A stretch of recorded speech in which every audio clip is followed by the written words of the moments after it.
Tá bom aí? O paletó não ficou todo repuxado aí? Dá uma olhada aí. Tá, então pronto.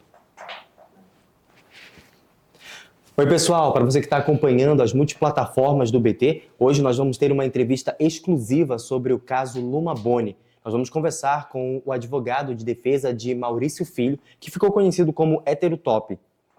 Obrigado, doutor, por receber aqui a nossa equipe.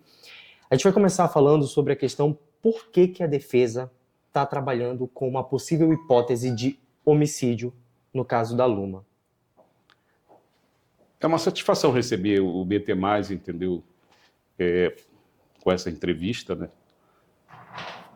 E eu tenho a dizer o seguinte, nós trabalhamos desde o início com essa hipótese porque nos foi enviado um laudo que vinha sido mantido em sigilo pela Justiça, nos foi enviado onde nesse laudo constava que Luma foi encontrada sem uma das unhas no dedo e com conteúdo epitelial nas unhas de ambas as mãos. Certo? Logo que nós tivemos acesso a esse laudo, que era uma cópia, nós levamos ao conhecimento do juiz da primeira vara de inquéritos para que ele autenticasse ou não esse laudo. E ele não autenticou. Simplesmente ele se fechou em copas, não respondeu à petição que foi encaminhada e, com isso, a campanha difamatória contra Maurício nas mídias sociais e jornais se estendia, dizendo que ele tinha praticado crime de estupro, de ter drogado, de ter violentado, coisa que os laudos não refletiam. Esse material que foi encontrado, ele ainda não foi feito nenhum teste de DNA para poder comprovar de quem pertence esse material que foi encontrado na unha da Luma? Devido a esse injusto sigilo imposto aos autos, eu não tenho como lhe afirmar isso. Mas a verdade é que nós pugnamos por isto, porque é um sério indício de que ela travou luta corporal com quem quer que seja, né? Antes de vir a falecer.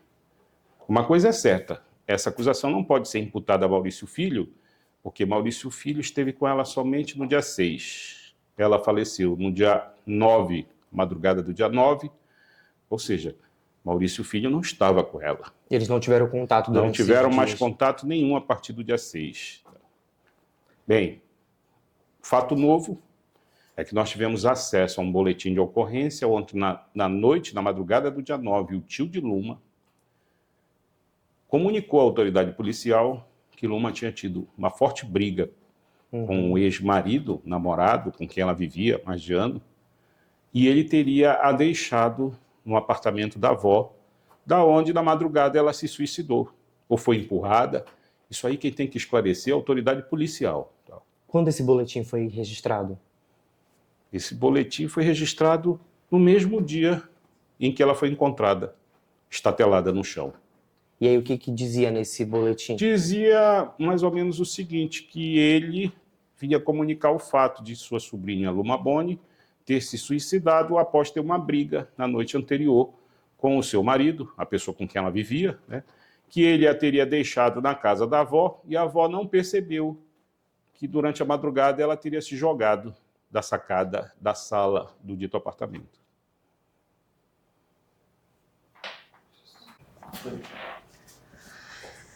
O Maurício, ele era usuário de drogas? A família tinha esse conhecimento de que ele usava entorpecentes? Não, nós nunca tivemos esse conhecimento, entendeu? O que ele usava era remédio controlado por ele ser portador de um quadro de ansiedade. A ansiedade não tratada, ela revela o quê? Depressão, né? Então ele fazia uso dessa medicação controlada, né? Por conta dessas crises de ansiedade e depressão que ele sempre apresentava. Qual era o medicamento que ele utilizava? Olha, eu não sei lhe dizer. Consta nos autos, porque nós juntamos o receituário médico, que inclusive é um laudo da psicóloga que o atende, mas eu de cabeça, sinceramente, não sei lhe dizer. É um ansiolítico, isso eu posso lhe assegurar. Isso foi comunicado ao juízo.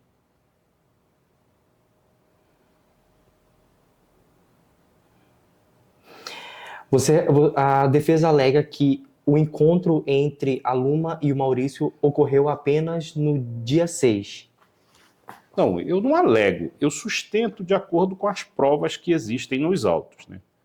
Dentre elas, é uma filmagem que ocorreu lá no sítio da família, né, do avô de Maurício Filho, o testemunho da tia dele que se encontrava no local, né, e das postagens que ela mesma fez do celular dela dizendo que estava naquele local. Inclusive, ela filmou a entrada quando ela chegou e disse: olha, esse local é aqui que eu estou. De lá ela conversou com mais amigas, postou vários vídeos supostamente endereçados ao ex-marido, devido a ele a tê-la expulsado de casa, a tê-la maltratado, entendeu? E, mais recente, um áudio que foi divulgado, já está nas mídias aí, onde Luma, de própria voz, diz que se encontrava lá, que era uma reunião familiar, que ela não comeu ninguém, nem foi comida por ninguém, que não aconteceu nada, que era apenas uma menina se divertindo numa piscina e ingerindo uns drinks, só isso. Falando em relação a esse áudio, a gente teve acesso, né, conseguimos ouvir. Esse áudio, ele é original porque a nossa equipe, ao avaliar ele, observa momentos de cortes. Há uma ruptura, como se ele fosse emendado, ele foi editado. Esse áudio, ele é original ou ele houve edição? Olha, eu não posso lhe garantir que é original, mas o que eu posso lhe garantir é que este áudio estava no celular dela, né? O celular foi apreendido pela polícia. Este áudio foi tornado omisso, sabe, pela polícia, injustificadamente, tá? E, mais recente, o advogado assistente de acusação postou este áudio no processo, sabe? Eu não sei com que finalidade, também não sei se ele postou errado, queria postar um e postou outro. O certo é que esse áudio, se for levada a voz, segundo consta, e comparando assim usualmente com outras que existem nas mídias sociais, é a dela. Tá? Mas eu só posso lhe dizer que uma perícia, né, que uma perícia é capaz de esclarecer isso. E isso cabe à Justiça e ao Ministério Público elucidar. A questão está posta. Né? Eu não teria como obter um áudio de Luma, nem muito menos editar. Né? Então, se esse áudio existe, se foi editado, eu acredito que foi da parte dos familiares ou da própria polícia, que é quem detém essa prova, entendeu? Que estava omissa dos autos até então. Na avaliação da nossa equipe, a gente observa que claramente ela está alterada no áudio. Isso. Ela não fala num tom que normalmente ela falaria. Ela poderia estar ali naquele momento sendo, talvez, ou pelo uso de algum medicamento, eu acredito. Ou talvez até mesmo drogada. Eu acredito. Se não drogada, ela estava com sonífero que ela estava fazendo uso, né? E se vocês observarem, tem um ronco de uma pessoa por trás, ou seja, tinha uma pessoa dormindo do lado dela.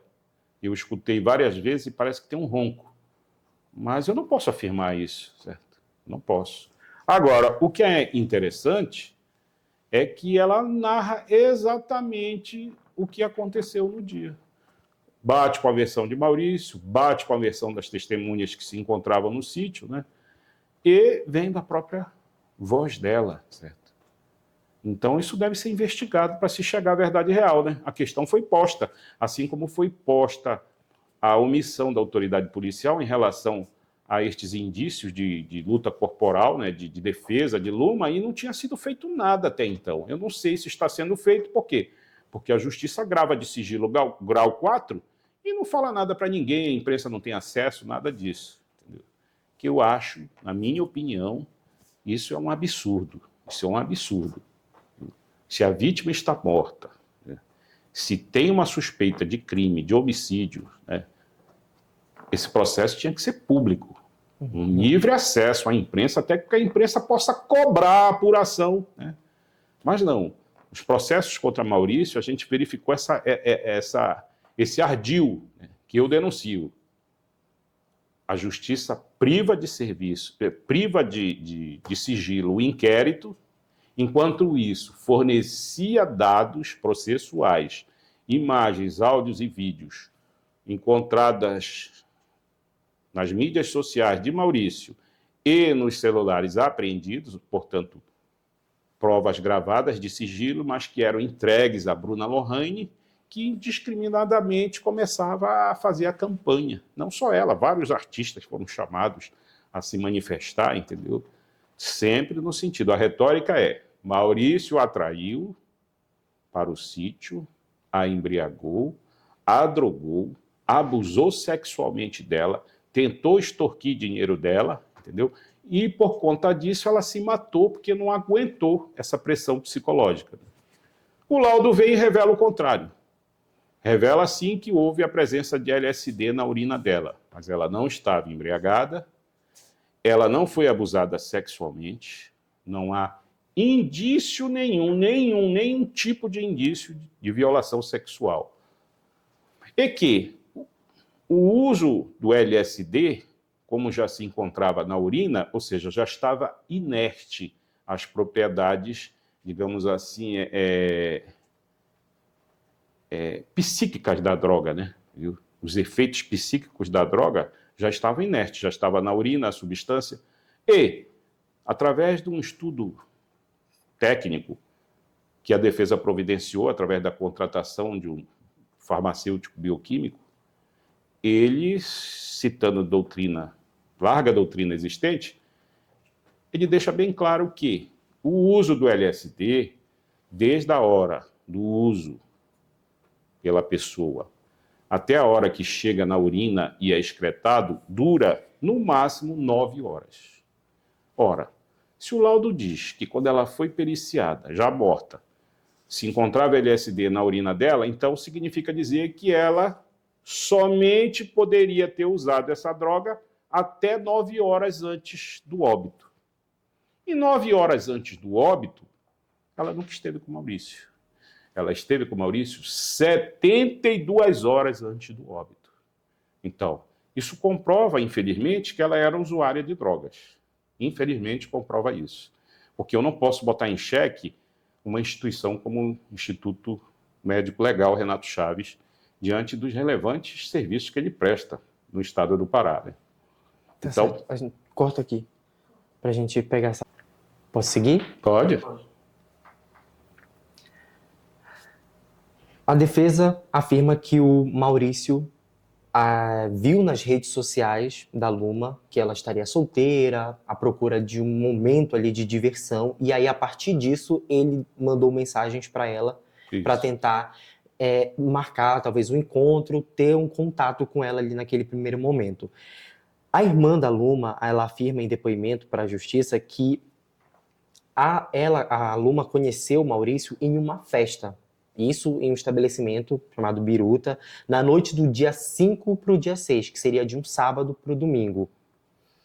Uma outra amiga, que também prestou depoimento, ela afirmou que o Maurício ele presenciou uma briga nessa festa entre o William, que é o namorado da Luma, e a própria vítima.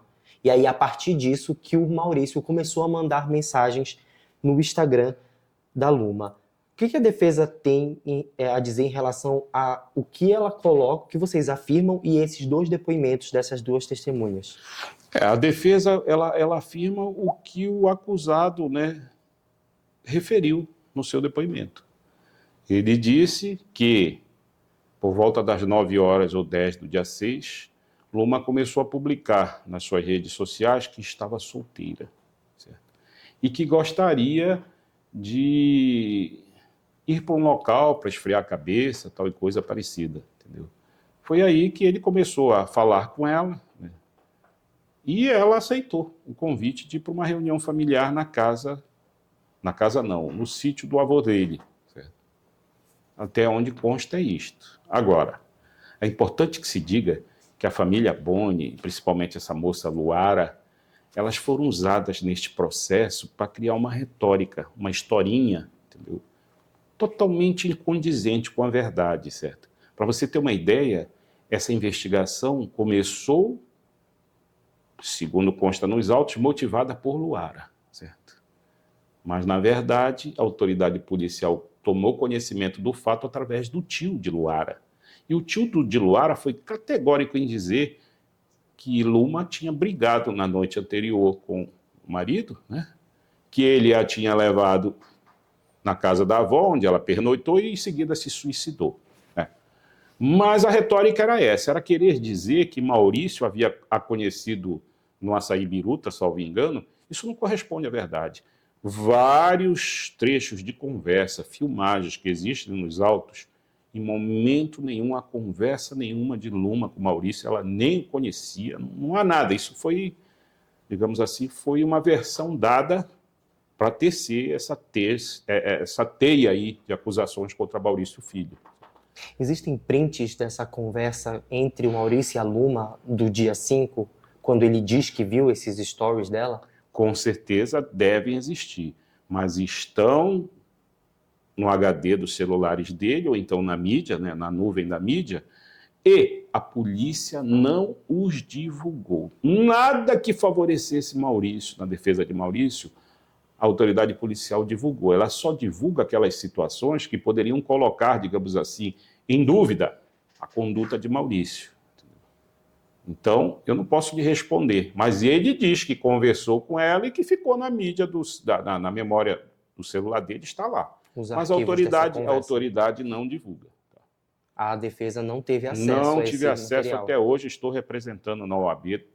Amanhã vai chegar uma representação da OAB Pará para que seja garantida a minha prerrogativa de advogado, de acordo com a súmula vinculante número 14, que assegura ao defensor do acusado livre acesso aos autos e diligências já realizados, entendeu? Porque este juiz, infelizmente, com abuso de autoridade, ele não permite. Certo. Corta.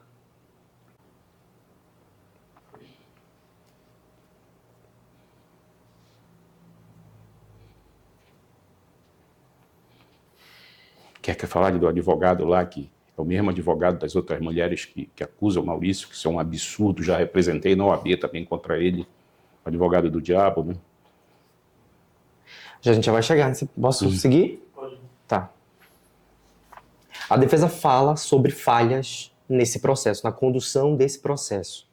Desde a questão, incluindo as outras vítimas que alegaram estarem sendo ameaçadas pelo Maurício de ter a exposição de vídeos íntimos na internet. O que a defesa diz em relação a essas vítimas? Elas alegam, né, que foram ameaçadas pelo Maurício, que receberam telefonemas dele, teve troca de mensagens entre elas. E aí, o que a defesa diz? Esses depoimentos dela, essas acusações, são falsas? Olha, tudo leva a crer que são. Por quê? Primeiro porque este processo houve um absurdo tráfico de influência. Entendeu? Tudo foi concatenado, foi idealizado para prejudicar Maurício. Basta ver que o mesmo advogado dessas outras supostas vítimas é o doutor Felipe Silveira, que é o advogado da família Boni, que serve como assistente de acusação no processo que Maurício responde, supostamente por ter divulgado conteúdo sexual dele e da Luma na internet. Ou seja, o que a gente denota aí, e isso já foi alvo de representação contra este colega na OAB Pará, é que ele patrocinou pessoas, encorajou pessoas a irem depor contra Maurício Filho, requerendo medidas protetivas contra Maurício Filho, com base somente em alegações não comprovadas até o presente e que não serão comprovadas, porque existe um laudo, também do Renato Chaves, um laudo FON, ou seja, que é realizado nos telefones, nos HDs dos telefones e na rede mundial de computadores por inteiro, aonde está declarado lá que inexistem quaisquer conteúdos de natureza sexual, onde conste Maurício, ou o que quer que seja, assim como qualquer imagem de estupro, de apologia ao estupro, ou qualquer crime semelhante. Isso está nos autos, isso não sou eu que estou dizendo aqui, está lá, tá bem? E como é que podem essas supostas vítimas virem alegar na vara de crimes contra a mulher que estão sendo vítimas de ameaças de divulgação de fotos que um laudo anterior já diz que não existem? Não há nenhum nenhum tipo de conversa, nada que leve, digamos assim, a autoridade policial a chegar a esta conclusão. O que há é um boletim de ocorrência registrado por essas mulheres que dizem que sofreram essas ameaças há 1 ano e meio atrás, né? Sendo que essas mulheres são patrocinadas pelo mesmo advogado da família Boni. Certo? Ou seja, é de se raciocinar. Eu levo pessoas à polícia para constituir uma ocorrência contra um determinado cidadão, certo?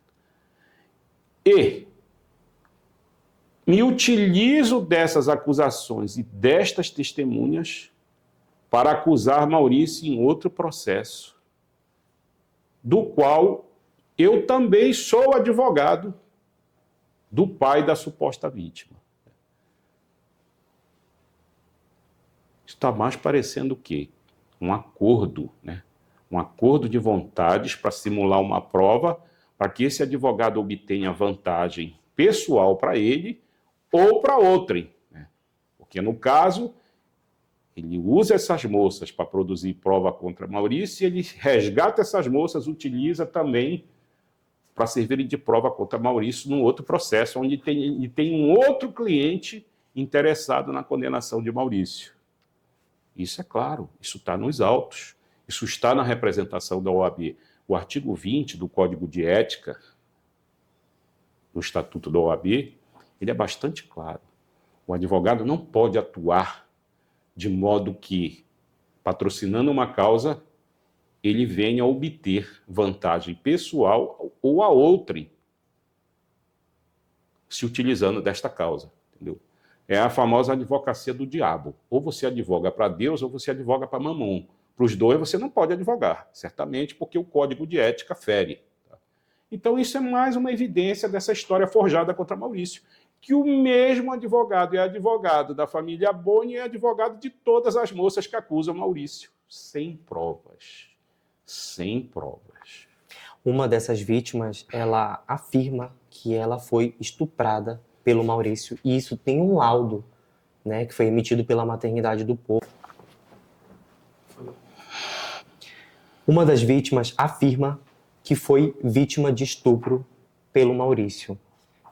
Inclusive, ela tem um laudo médico emitido pela Maternidade do Povo, onde ela passou por um procedimento em que tem a assinatura de um médico que afirma que houve a violência.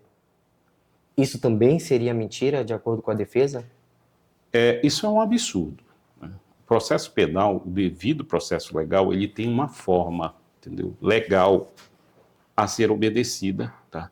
Para que ele possa, digamos assim, valer, ele possa ter legalidade. E qual seria essa forma? O Código de Processo Penal ele estabelece que nos delitos não transeuntes, ou seja, aqueles que deixam vestígios, né, deve ser realizado o chamado exame de corpo de delito. Né? E o exame de corpo de delito ele tem que ser realizado pelo instituto de criminalística, ou seja, um instituto médico legal. Isso é regra. Só existe uma exceção, é que quando o delito supostamente ocorrer num local que dificulte o acesso a um instituto médico legal, ele pode ser realizado lá, né? Por um profissional médico, naturalmente, ou se for outro delito, um profissional técnico, um engenheiro, alguma coisa parecida, né? De acordo com o tipo de delito. Tá? Então, é uma exceção você realizar laudo médico legal fora do Instituto de Criminalística. Certo? Agora, o que mais nos choca, é por isso que a gente tem falado que esse complô contra Maurício é absurdo. E ele tem tido conivência do Ministério Público e do próprio Judiciário. Em que sentido seria essa conivência? A conivência é o seguinte, se a lei manda que um delito seja a autoria comprovada através de um exame de corpo de delito e eu aceito, ao invés disso, um laudo firmado por um médico que é primo do Boni. O médico que assina o laudo, ele é primo do da Boni, primo do Boni. A semelhança entre eles, se botar uma foto do lado e a do outro, não tem nem o que... Mas Não tem nem o que quais seriam as discutir. provas que vocês teriam para afirmar isso? Monteiro, se você for lá na mídia social dele, eles se relacionam lá, certo? Eles são, né, seguidores um do outro, tudo, quer dizer, é da família. Boni Monteiro, e o nome dele é Monteiro também, certo? Breno Monteiro é o nome dele, certo? Agora, o que é pior? Em medicina, um médico só pode dar laudos médicos, né? Primeiro, aquele médico do trabalho, que faz as perícias do trabalho, né? Médico do INSS, tá? Ou aquele médico perito designado pelo juiz, tá? No caso aí, a gente vê que o doutor Breno, ele não tem especialidade nenhuma médica, a não ser a de gestão de hospitais, como de fato ele é gestor da maternidade do povo, a maternidade tradicional, né? E estranhamente ele dá um laudo médico. Ele não podia dar um laudo médico, ainda mais um laudo médico de estupro. Ele poderia dar um atestado de que essa moça teria sido atendida lá. E, mesmo se ele desse esse atestado, entendo eu, isso vai ser objeto também de representação no Conselho Regional de Medicina do Pará. Como é que eu recebo, supostamente, uma moça com hemorragia violenta, segundo consta lá, eu submeto essa moça a uma cirurgia para reconstituição de vagina, veja bem, reconstituição de vagina. Deve ser uma coisa, digamos assim, absurda de você chegar e ver uma vagina toda dilacerada, como ele quer fazer crer desse laudo dele. Entendeu? E aí, em seguida, eu mando essa moça para casa dela, e aí? Eu teria que chamar a autoridade policial, comunicar o fato, dizer, olha, essa moça foi recebida aqui, supostamente vítima de estupro, embora ela não queira dizer que foi estupro, mas eu comunico para que o Instituto Médico Legal venha aqui e tome as providências, a polícia tome, ou seja, foi omisso esse médico, né? Não sendo ainda, não só sendo omisso, ele emite um laudo médico quando ele não é um médico perito do trabalho, quando ele não é um médico nomeado pela justiça como perito, e pior ainda, quando ele não tem especialidades em diagnósticos. Você vê que quando a gente faz um raio-x, né, quando a gente faz um ultrassom, uma cintilografia, né, um exame cardíaco, né, o médico vem, como ele é médico de diagnósticos, ele dá o laudo. Ele lauda só aquilo, ele não pode laudar outra coisa a mais. Então, esse laudo não tem valor jurídico, mas assim mesmo a justiça aceitou como prova, decretou a prisão de Maurício pelo crime de estupro, tá? Onde esta moça, sequer quando foi atendida lá, nominou Maurício como sendo o suposto causador da laceração da vagina dela, né? E ela estava lá na companhia da mãe dela, segundo consta lá nesse laudo, né? Ou seja, estranho isso, muito estranho. Agora, o pior disso é o seguinte, quem garante que foi realmente Maurício que fez isso, se é que ocorreu isso? Poderia ter sido outro namorado dela, ou seja, já faz isso quase 2 anos, agora que veio à tona, e vem à tona da pior maneira possível, através do encorajamento da família Boni, que patrocina advogado a ela para que ela vá à polícia, faça a ocorrência, para que se instaure a ação, quer dizer, o advogado dela é o mesmo advogado da família Boni. Isso tudo é muito estranho, certo? Isso se chama tremendal de lama, certo? Eu nunca pensei que a justiça pública fosse capaz, sabe, de permitir que coisas dessa natureza acontecessem, né? E ainda mais privando o cidadão da liberdade com base num fato desse que não tem nem pé nem cabeça, não tem legalidade, e o que é bem pior, esse fato a gente fala assim, ele não é contemporâneo, certo? Apesar de não prescrito o crime de estupro, se porventura ocorresse, mas tem que haver contemporaneidade, sabe? A gente não pode admitir, em princípio, que seja prova cabal, né, um laudo desse, que narra uma intervenção cirúrgica, se é que ocorreu, porque o médico que foi o que realizou a intervenção é morto. É morto, não tem como provar, certo? O que ocorreu ali, porque o médico que operou é morto, é o Dr. Giovanni Aita. Morreu em dezembro do ano passado. Então, são todas essas circunstâncias que parecem cheirar mal, parece que são coisas arrumadas, sabe? São processos prontos, né? Como estava sendo pronto o que envolveu a morte de Luma, e as provas estão aí para todo mundo ver, né? Maurício drogou, estrupou, não sei o quê. Tá aí, agora está vendo que nada disso, o laudo diz que não ocorreu, né? E agora vem mais esse, né? Vem mais esse, mais um trabalho para a defesa, mas a defesa está firme, sabe? E vai atrás de tudo. Certo?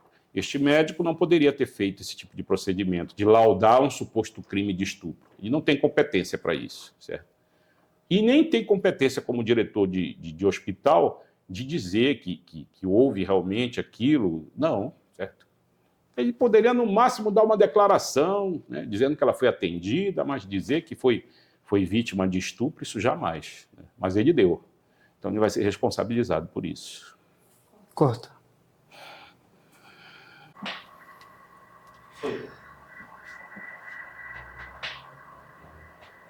Durante os depoimentos, uma testemunha de defesa, tem um momento em que ela se contradiz. O promotor ele repete uma frase que ela deu no próprio depoimento dela à polícia, que ela afirma que o Maurício usou até uma expressão, abre aspas, meteu o pau. Ele estava sugerindo que ele teria tido relações sexuais com a Luma. Mas no momento do depoimento dela, já no juízo, ela diz que não foi dessa forma que ela falou, ou não foi com todas essas palavras. A defesa viu essa alegação dessa testemunha de defesa que acabou, talvez, mentindo no depoimento dela à polícia? Salvo engano, essa testemunha aí não é de defesa, é de acusação. Ela alega que ela é amiga mas ela foi Maurício. arrolada pelo Ministério Público. Eu acho que o nome dela é Tayla. Essa moça se demonstrou profundamente nervosa na hora do depoimento, entendeu? E tanto o Ministério Público como a defesa reperguntaram determinados fatos. Porque, veja bem, para você ver o tipo de prova que foi colhida contra Maurício, né? Uma pessoa vai à polícia dizer que ouviu Maurício dizer que meteu o pau em outra. Né? Que vale de sorte que ela disse que não foi isso que ela disse mais. Eu não tenho nada contra Maurício. Eu fui obrigada a vir aqui. Certo? Ele mandou me buscar num carro preto lá na minha casa e me obrigou a vir, apontando para o pai de Luma. Certo? Eu imediatamente lancei meus protestos à juíza, pedi que fosse tomada uma providência imediata. Por quê? Porque isso constitui o crime de corrupção à testemunha. E corromper testemunha não precisa dar dinheiro, não. Basta conduzi-la, fornecer transporte para ela, facilitar com que ela vá à justiça para depor contra quem quer que seja, já está caracterizado o ilícito. Mas, como sempre, nem a juíza, nem o Ministério Público tomaram nenhuma providência. Eu também ressalto que, inquirindo a testemunha Laís, eu perguntei a ela se, porventura, ela lembrava o nome do advogado dela. Ela disse que não. Eu reperguntando mais uma vez e disse, porventura, este advogado, que é seu advogado também, ele está sentado ao seu lado, e ela olha para o lado, titubeando, e diz, está, é esse aqui. Ou seja, quem era? Dr. Felipe Silveira. Comprovando que o Dr. Felipe Silveira estava se utilizando de um depoimento de uma cliente dele, né, prestado junto à autoridade policial e transformado em processo na vara de violência contra a mulher, ele estava se utilizando dessa testemunha para produzir prova em outro processo contra Maurício, ou seja, para obter vantagem a si ou ao cliente dele, né? Eu, de igual modo, protestei, certo? E tomei a providência que devia ter tomado. Eu comuniquei ao OAB. Entendeu? O advogado não deve proceder assim, certo? O advogado tem que ter lisura na profissão dele, certo? Evitar esses tipos de coisas, certo? Mas ele não teve nem esse cuidado, sabe, de colocar um dos outros advogados lá, integrantes do escritório dele, para acompanhar essa moça. Não, ele mesmo foi pessoalmente. É como se a justiça tivesse assegurado. Façam que nós vamos abonar. façam que nós vamos assinar embaixo e acabou-se. Nós temos que condenar Maurício Filho. Infelizmente, é essa a minha opinião, certo? Que há esse tráfico de influência no Ministério Público, na Justiça, de modo a condenar Maurício de qualquer modo, em que pese não terem provas contra ele, em que pese já está provado o abuso de autoridade, a mentira, a calúnia, mas eles querem de qualquer modo. Mas nós estamos aqui e estamos tomando as providências cabíveis. Quando a lei manda você fazer uma coisa de um jeito e você, autoridade, faz de outro, você incide no crime de abuso de autoridade. E você vai ter que responder por isso, se ficar provado que você, através de uma ação ou omissão, você permitiu que fosse feita uma injustiça, uma ilegalidade contra um cidadão brasileiro. Corta. Maurício, ele convidou a Luma no dia 6 para passar o dia no sítio da família. E ao longo do dia, ele fez várias postagens na própria rede social em que ele aparecia em momentos muito carinhosos, né, com a Luma, ao longo do dia lá na casa da família de vocês. Na última publicação, existe um vídeo que está escuro e que, de acordo com as acusações, esse vídeo seria o suposto vídeo íntimo vazado da Luma com o Maurício. O Maurício chegou a falar para a defesa quem estava nesse vídeo? O Maurício falou no dia do interrogatório dele que esse vídeo erroneamente foi, digamos assim, incluído da galeria dele. Ele não sabe de que se trata esse vídeo. Estava na galeria do telefone dele e ele, inadvertidamente, junto com os demais vídeos, que ele estava se divertindo com a Luma, esse vídeo foi no meio, entendeu? Mas assim que ele percebeu que ele tinha mandado um vídeo errado, ele imediatamente removeu. Certo? Mas alguém teria visto isso. Agora, o que é interessante? Maurício, eu acho que não tinha nem 150 seguidores. Certo? Mas quando ele marcou esses vídeos, marcou Luma nesses vídeos, tá? O que acontece? Os seguidores de Luma só poderiam ter acesso a esse vídeo se ela repostasse. Então, nós acreditamos que Luma repostou isso. E aí os seguidores dela tiveram acesso, dentre eles o próprio marido dela. Foi o que gerou toda essa confusão. Porque no momento que o marido viu esses vídeos dela aí, que ele já vinha vindo, salvo engano, já vinha vendo desde da manhã, né, porque ela postava e repostava, mandava recados para ele, né, a respeito do que ele fez com ela, botou para fora de casa, expulsou tudo isso, maltratou, né, e começou a haver esse conflito. Parece que os familiares de Luma, amigos lá do casal, começaram a recriminar esse fato, né, e aí causou todo esse celeuma. Né? Por quê? Porque um vídeo escuro que eu desafio a quem quer que seja, através de um celular, que possa identificar que ali estão Luma e Maurício. Isso é impossível.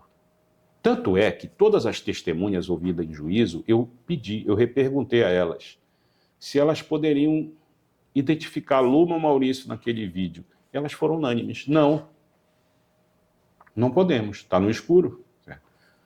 O laudo do Renato Chaves, de igual sorte, diz que não pode identificar quem quer que seja e nem quem supostamente estaria filmando. Certo? Mas nesse caso, o Maurício ele não sabe quem poderiam ser essas pessoas que aparecem nesse vídeo, que pelo menos são ouvidas nesse vídeo, nem tem uma noção de como isso foi parar no celular dele? Não, isso aí ele não soube informar. Ele não falou para vocês? Ele não soube informar, certo? Também nem soube informar se é uma pessoa realmente que está ali, entendeu?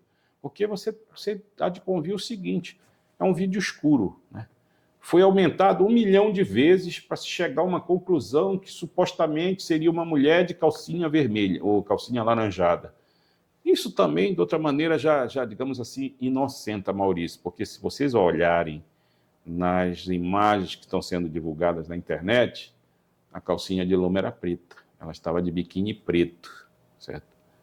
Ela voltou para a casa dela de biquíni preto, ou seja, que história é essa de calcinha alaranjada, né? Mas isso aí foi o Renato Chaves que constatou, então isso não cabe a nós, né, discutir. A verdade é que, em direito penal, existe uma figura chamada crime impossível. O crime se faz impossível quando o agente, mesmo iniciando a execução, o crime é impossível de ser acometido, ou seja, de prevalecer. Por quê? Porque o agente usa de um meio ineficaz, certo? Por exemplo, se eu tentar matar você com uma arma de brinquedo, eu jamais vou poder matar você com aquela arma, certo? Viu? Ainda que eu atire, não vou lhe matar, certo? Por quê? O crime é impossível porque o instrumento é inadequado, certo? É ineficaz, né?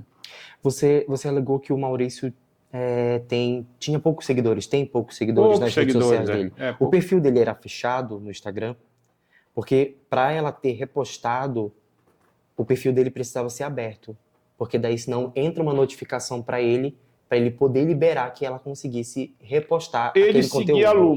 Ele seguia a Luma. Viu? Isso eu sei. Agora com essa... Saber se é fechado ou não era. Não sei. A defesa isso nem foi reperguntado lá em audiência. Não foi? Não. A defesa ela tem alguns prints sobre a questão das visualizações do marido da Luma no perfil do Maurício? Não tenho, mas eu soube que quando a Luma começou a postar as imagens dela com o Maurício, né? No perfil dela? No perfil dela, eu acho que mais de 1.400 pessoas no perfil dele reclamaram, sabe? Disseram que ele estava sendo corno, né? E começaram a ligar para a Luma lá no sítio, certo? Começaram a ligar, foi quando ela começou a apagar tudo, certo? Porque de tudo que eu observo nesse processo, existiu uma briga entre marido e mulher, né? O marido, não sei por que cargas, botou a mulher para fora de casa, o apartamento era dele, não era dela, né? A maltratou, né? A desprezou, ela, magoada, humilhada, ofendida, ela manifestou que estava solteira e alertou que quem quisesse levá-la para algum lugar, para uma diversão, que ela estaria disponível. A infelicidade foi de Maurício ter visto isso, ter conversado com ela e ela ter aceito ir para uma reunião familiar no sítio do avô dele. Essa reunião tem vários vídeos, Luma tomando açaí, Luma almoçando, Luma brincando com a gatinha. Acho que ela publicou na piscina, sabe, percorrendo as dependências do sítio, ou seja, tudo dentro do maior respeito, da maior harmonia. Agora, o que se percebe é que ela procurava fazer ciúme para alguém, que ela dizia que tinha botado ela para fora de casa, que tinha expulsado, que tinha maltratado, e que ela tinha encontrado um salvador, que era, no caso, Maurício, que ela apontava, né? Viu? Então é isso. Agora, eu acho que, como todo casal, né, eles brigaram, mas depois ela, eu acho que entendeu de procurá-lo, né, para fazer as pazes, para comprovar de que ela não fez nada, e isso acabou em vias de fato. Isso é a polícia que vai ter que responder. E essas vias de fato, essa violência foi tamanha, certo? Que talvez essa moça tenha, digamos assim, optado pelo suicídio, né? Porque uma coisa é certa, ela amava esse marido dela, certo? Há postagens no processo onde ela diz que ela não consegue viver sem William, que é o ex-marido dela.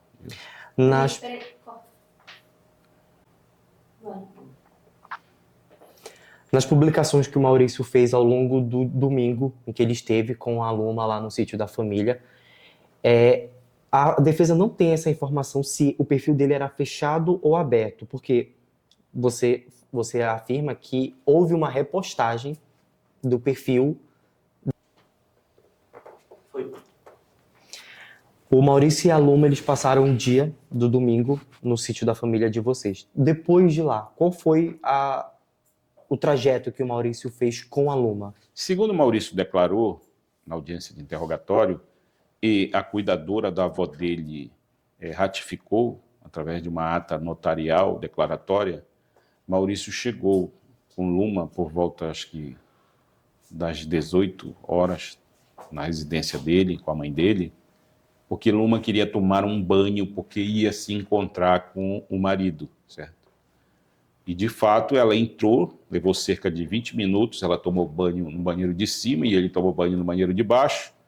Ela se despediu lá da avó, das pessoas que estavam presentes, e ele foi deixá-la, certo?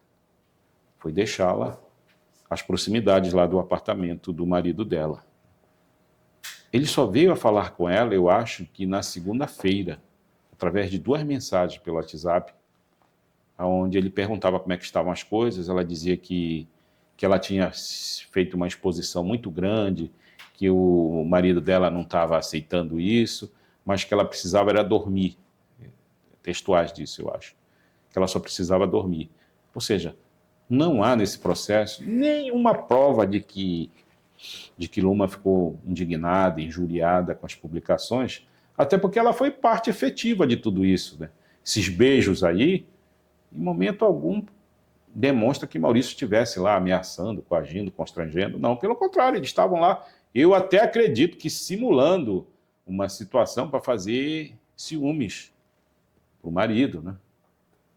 E é isso que existe, sabe? Não existe a menor possibilidade de Luma ter sido drogada lá no sítio. O sítio é uma residência de família, de um desembargador aposentado, entendeu? Não se permite esse tipo de coisas lá. E eles não estavam sozinhos, né? Tanto prova que esse áudio aí que está sendo divulgado na internet, a própria voz de Luma assegura como ocorreram os fatos, né? E ela mesma diz, não aconteceu nada, absolutamente nada, né? E a justiça cabe agora, a justiça averiguar, né? Nesse sítio, quem estava com o Maurício Estavam Luma? as tias Mônica e Cláudia, o caseiro, eu acredito que o tio Ronaldo dele, a esposa do tio Ronaldo dele e a filhinha dele, no caso a prima de Maurício. Estavam cerca de 6 a 7 pessoas. Maurício esteve lá, eu acredito que a partir das 10 e saiu a partir das 17h30, a pedido de Luma, porque ela queria buscar a gata dela, certo? Queria conversar com o marido, né? E de lá para cá a gente não sabe de mais nada, né? Por quê? Não se sabe porque o conteúdo do celular de Luma não foi divulgado na integralidade, né? Não foi, certo? E deveria ser, né? Deveria ser. As últimas conversas dela deveriam estar presentes, os áudios também deveriam estar presentes nesse processo. Mas, como eu digo, a polícia, ela omitiu tudo aquilo que poderia inocentar Maurício e evidenciou, através de testemunhos aí falhos, né? Testemunhos de pessoas comprometidas, de amigos, de parentes, indícios que poderiam prejudicar Maurício. Eu me lembro agora, uma das testemunhas, muito amiga de Luma, ela declarou que conversou com Luma no dia 8. E Luma estava cheia de planos. Inclusive disse a ela que a intenção era montar uma lojinha, que ela tanto sonhou com uma lojinha, não sei de quê, e convidou essa testemunha para ser sócia dela, né? Ou seja, uma pessoa que tem planos no dia 8, pela manhã, salvo engano, ela não está querendo se matar, certo? Ela não está em conflito, né? Isso está lá nos autos, viu?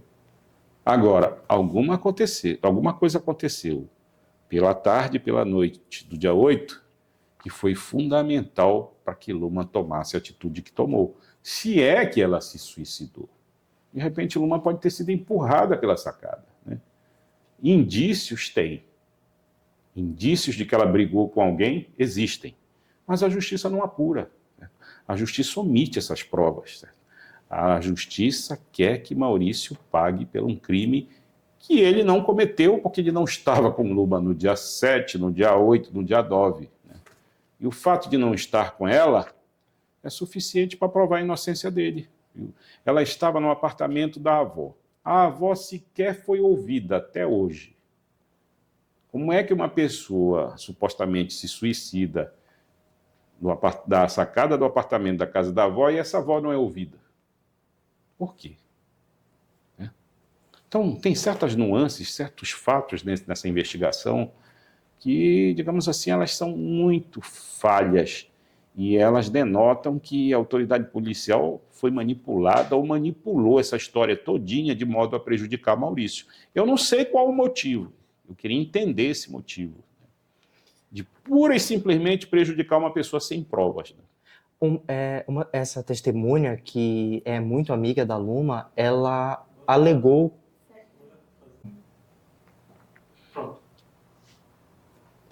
Essa testemunha, que é amiga da Luma, ela alegou que foi procurada pelo Maurício por mensagem no Instagram, que ele chegou a perguntar como é que a Luma estava, a questão da situação da família dela.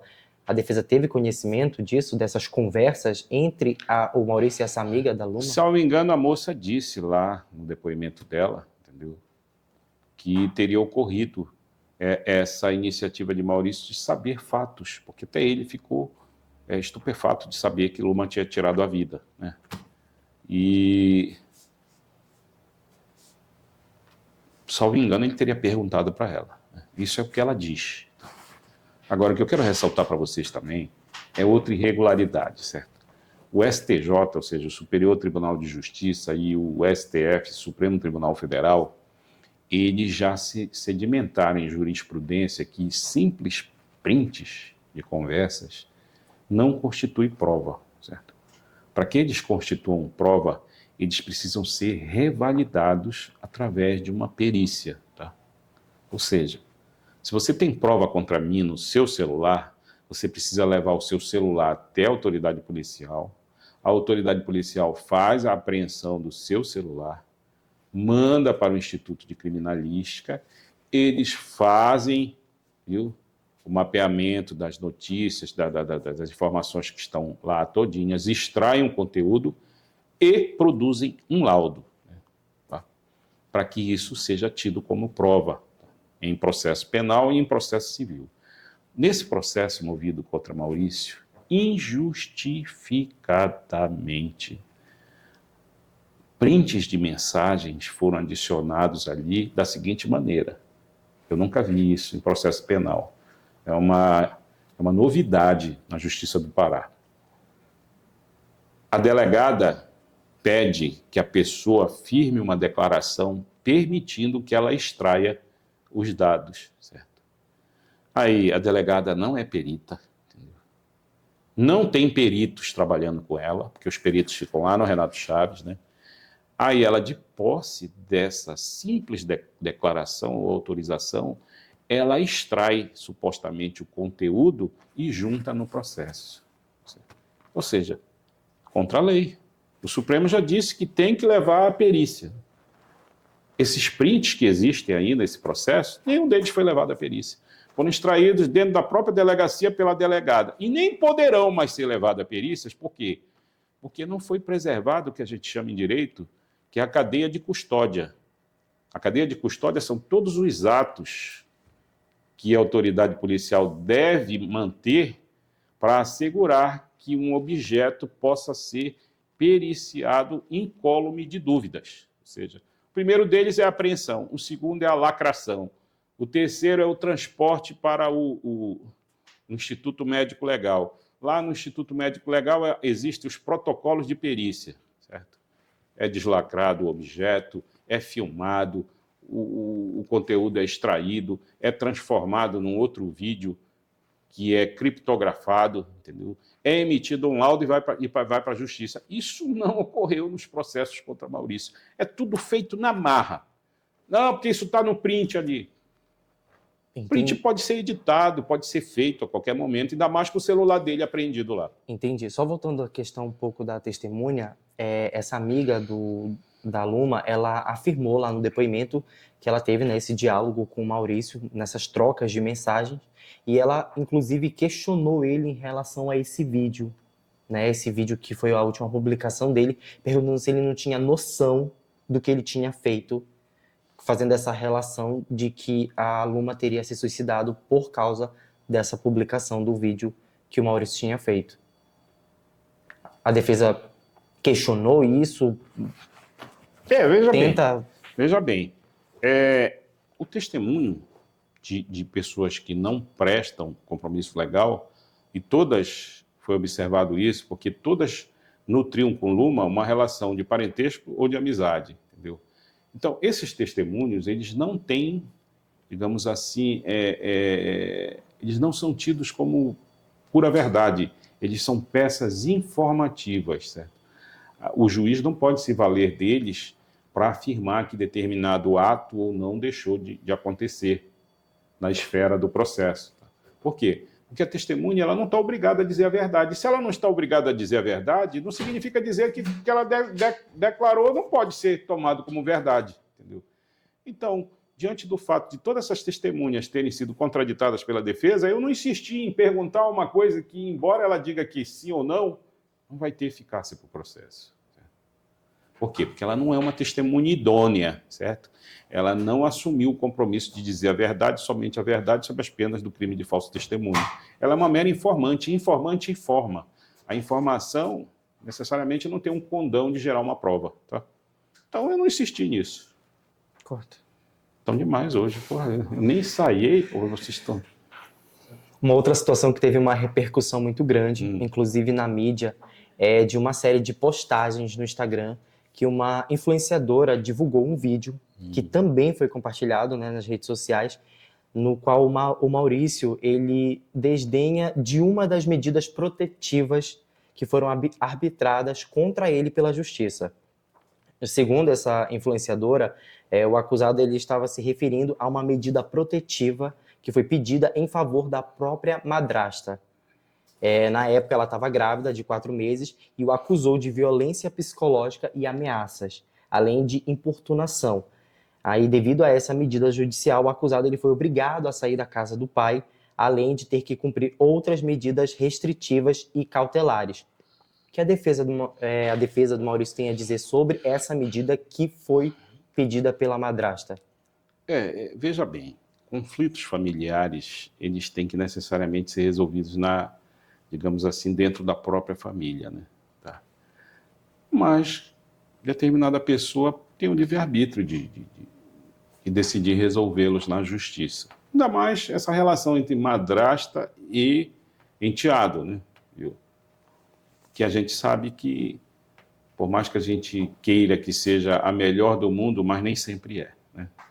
O enteado, o filho, no caso, né, ele ressente, né, de ver a mãe trocada por uma outra mulher. Isso é natural. São difíceis, só a maturidade, né, que é capaz, digamos assim, de suplantar essa diferença. Isso no passado existia, mas existe vídeo divulgado já pela senhora Camila nas redes sociais, onde ela disse que essa diferença foi superada, que eles são amigos, que ele é uma pessoa que a trata bem, que a respeita, tudo isso, né? E que isso foi coisa do passado, mas que foi arquivada. Se você procurar na justiça, isso está arquivado definitivamente, ou seja, isso não produziu efeito penal nenhum, a não ser aquele afastamento temporário lá, que foi, digamos assim, foi elementar, né, para que essas arestas fossem resolvidas, né? E hoje em dia eles são amigos, sabe? Ela declarou isso de própria voz, não fui eu. Está lá, se você quiser, até tem por aí, viu? Esse vídeo ou áudio dela, salvo engano. Com relação ao que a polícia abriu o perfil dele e jogou na mão da Bruna. A gente falou sobre a questão da medida protetiva que a madrasta assinou. Isso. Esse comportamento do Maurício, ele é comum com as mulheres da família? Talvez ele poderia... Como você poderia descrever, talvez, a personalidade dele? Não é comum. Maurício é bacharel em Direito, né? Maurício ainda não está com o diploma dele, por conta que, durante a pandemia, houve, digamos assim, a substituição do estágio regulamentar por participação em audiências virtuais, né? E ele, apesar do tio ser advogado, ele não me procurou para vir para o meu escritório e participar dessas audiências virtuais, entendeu? Então, está faltando na carga obrigatória lá do estágio, está faltando a participação desse estágio. Senão ele estaria com o diploma dele. Não, só para a gente recapitular aqui, para entender. O comportamento do Maurício, ele seria talvez um comportamento agressivo, um comportamento impulsivo? Não, ele é um comportamento brincalhão, certo? brincalhão, certo? Agora é aquilo, certas horas a brincadeira de uma pessoa pode representar para outra o quê? Uma abusividade, né? Uma coisa, mas não, ele sempre brincalhão, como eu acabei de lhe falar. Ele é bacharel, praticamente bacharel em direito, é uma pessoa que conhece de lei como um advogado conhece, ou seja, ele sabe daquilo que ele pode ser prejudicado ou não, de acordo com a lei, né? Agora, esses atritos familiares aí, eles foram usados, sabe, contra Maurício, nessa retórica aí, nessa historinha que criaram, nessa farsa que criaram, infelizmente foram usados contra ele, mas esses processos aí estão devidamente arquivados, certo? A questão foi resolvida no âmbito familiar, sabe? Não existe mágoa nenhuma em relação nem à tia e nem em relação à madrasta com ele. Mas ainda assim a gente fala do registro de 2 medidas protetivas Existiram, de 2 mulheres contra ele. Da tia e da madrasta. E aí a gente não pode colocar que ele tem um comportamento impossível nessas situações? Veja bem. Se a gente fosse pegar todos os conflitos familiares e levar para a esfera da justiça, da esfera da violência doméstica, certamente na tua casa teria fatos, na minha teria, qualquer casa teria. Porque a convivência entre família, às vezes, não é, digamos assim, não é aquela mais agradável possível, né? Agora, a inteligência está em a gente resolver essas questões familiares com uma boa conversa, com compreensão, com tolerância, né? E que eu acho que com relação aí a esses eventos passados, as partes não tiveram maturidade para isso, né? E, digamos assim, quando não há maturidade suficiente para isso, ocorre esse problema. Você vai à justiça, às vezes se arrepende, né? Se você vê, a tia se arrependeu, a madrasta se arrependeu, né? Porque de algum modo isso serviu de móvel aí para que ele passasse por tudo que ele está passando, né? Mas aconteceu, e sabe, o que aconteceu fica para trás. Eu não posso aqui firmar um juízo de valor tão somente porque ele teve 2 medidas protetivas com a tia e com a madrasta. Se ele tivesse com a vizinha, com as namoradas, com tudo, né? Aí poderia se dizer. Essas medidas protetivas que ocorreram aí no curso desse processo da Luma, como eu disse para vocês, elas têm um perfil de que foram fabricadas para incriminá-lo. Por que ela apresenta esse perfil? Porque elas se referem a fatos pretéritos, fatos de 2 anos atrás que não tiveram denúncia nenhuma, certo?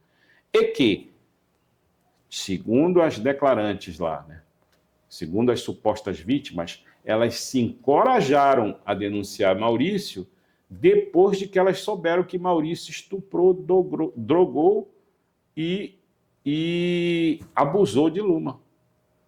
Aí é que eu chamo a atenção para vocês. As pessoas se encorajam a vir relatar supostos delitos em cima de uma mentira. Porque o fato de Maurício ter estuprado, drogado, violentado Luma é uma mentira que não tem tamanho. Os laudos comprovam isso. Então, isso quer mais parecer, essa é a minha opinião, que procurou-se tecer uma trama todinha para assegurar que Maurício ficaria preso de qualquer maneira. Entendeu?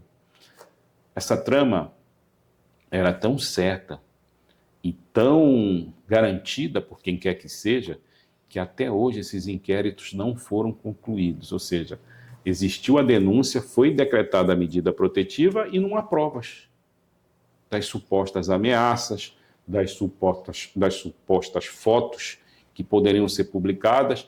Nada disso foi evidenciado, entendeu? Mas a medida protetiva foi decretada porque é uma medida emergencial. O juiz ele não pode ficar aqui se atendo. Será verdade? Será mentira? Depois mata a moça, depois, né? Ele decreta. Certo? É uma medida preventiva, cautelar. Tá? Mas não significa dizer que todo fato articulado ali é verdade. Nós vivemos hoje no Brasil o que a gente chama de vingança, né, passional.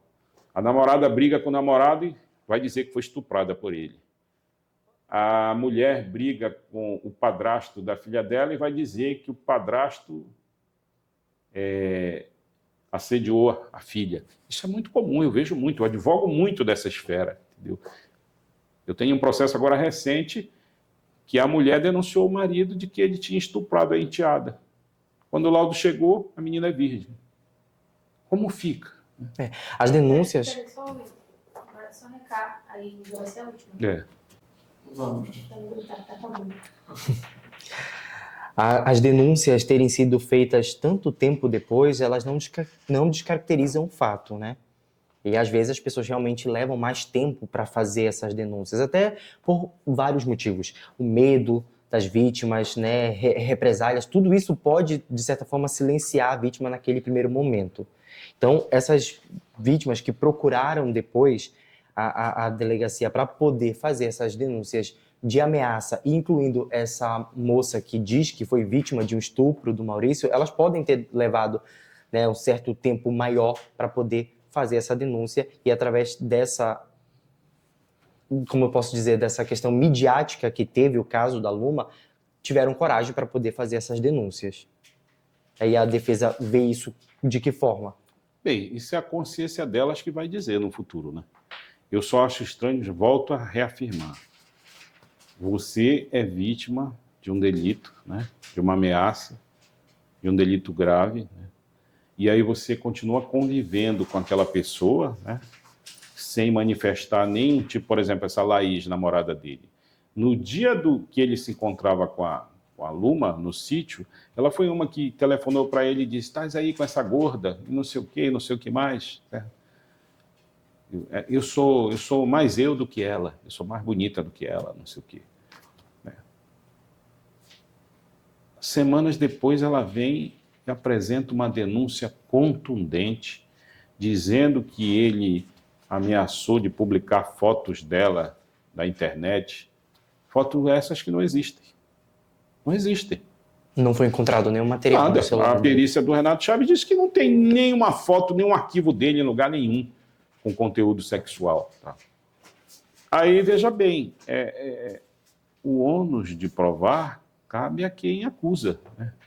Então, se ela acusou isso, já decorreram 140 dias. E até hoje ela não conseguiu provar nada e nem vai provar, porque não existe, certo? E com certeza ela vai responder pelo crime de denunciação caluniosa, certo? Cuja pena é de 1 a 8 anos de reclusão. Tá? Nós só estamos aguardando o desenrolar dos fatos, entendeu? E vamos providenciar que ela seja, digamos assim, responsabilizada civil e criminalmente. Civil pela uma reparação, porque isso causou um dano imensurável. Né? Esse rapaz está prejudicado para o resto da vida dele. Foi taxado como serial, né? Como criminoso habitual, sabe? Como um canalha, né? Um aproveitador de mulheres, e ela compactuou com isso. Então, veja bem, o problema é que cada caso é um caso. E eu acredito que tem mulheres que deixam de denunciar o seu abusador, o seu agressor, porque sentem medo. Certo? Agora, isso tem que ficar transparente. Né? Isso tem que ficar transparente. E existia realmente isso.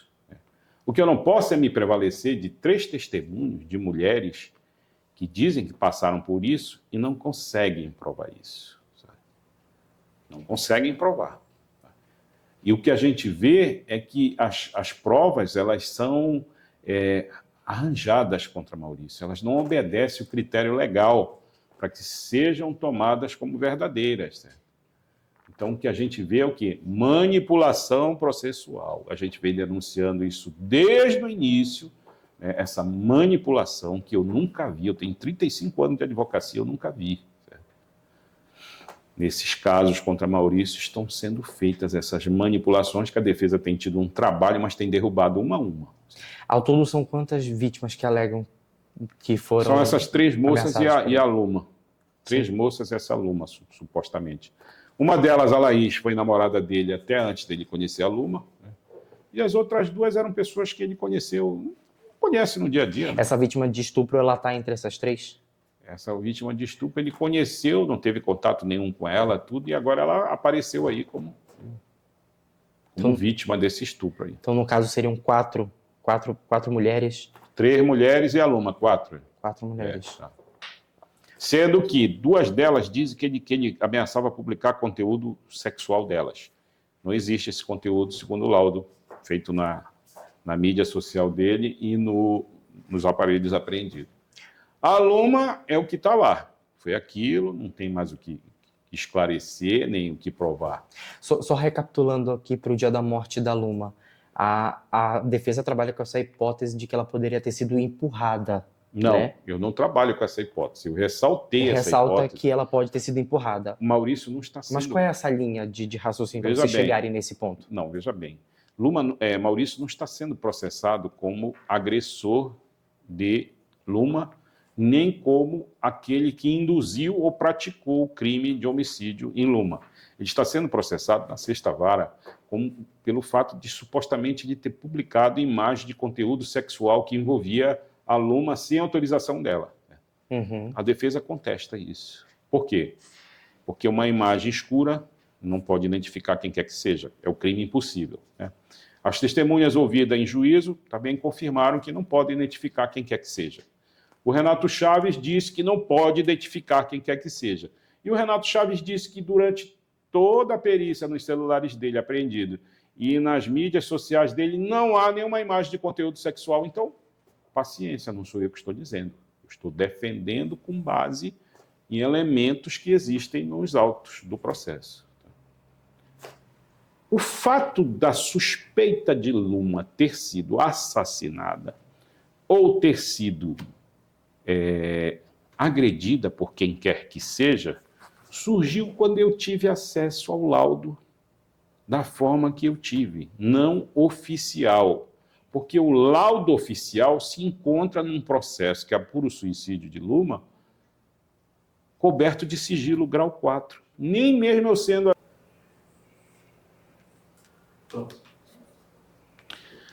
Tiago, eu só tenho a agradecer a você, toda a equipe do BT+, né, que eu reputo como um jornalismo sério, certo? Independente, que se predispõe a ouvir, né, a ter acesso a informações que a grande mídia, os órgãos de justiça, o Ministério Público, digamos assim, não se dispõem a fornecer porque se encontram acobertados num maldito sigilo processual. Sigilo esse que só prejudica Maurício, porque as provas ou indícios produzidas em desfavor dele passam ao largo da defesa, da imprensa e de quem quer que seja. Eu reputo essa oportunidade aqui como uma das poucas, se não a única, de esclarecer realmente toda a verdade do que se passa em relação às acusações contra Maurício, que não é esse monstro que pintaram aí, certo? Nunca foi. E a defesa está aqui, reticente, intransigente na defesa de Maurício, entendeu? E nós vamos levar isso até as últimas consequências.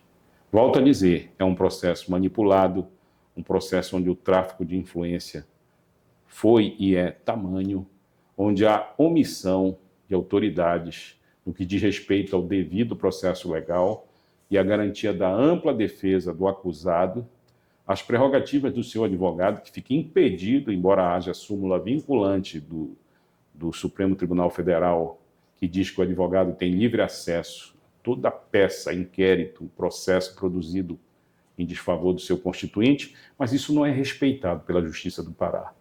Nós estamos tomando, dia após dia, as providências no sentido de esclarecer os fatos e de responsabilizar essas autoridades claudicantes. Tá? Mas eu e a família ficamos à disposição para qualquer informação necessária, basta que nós sejamos avisados e prestaremos a qualquer momento essas informações. Meu muito obrigado a todos.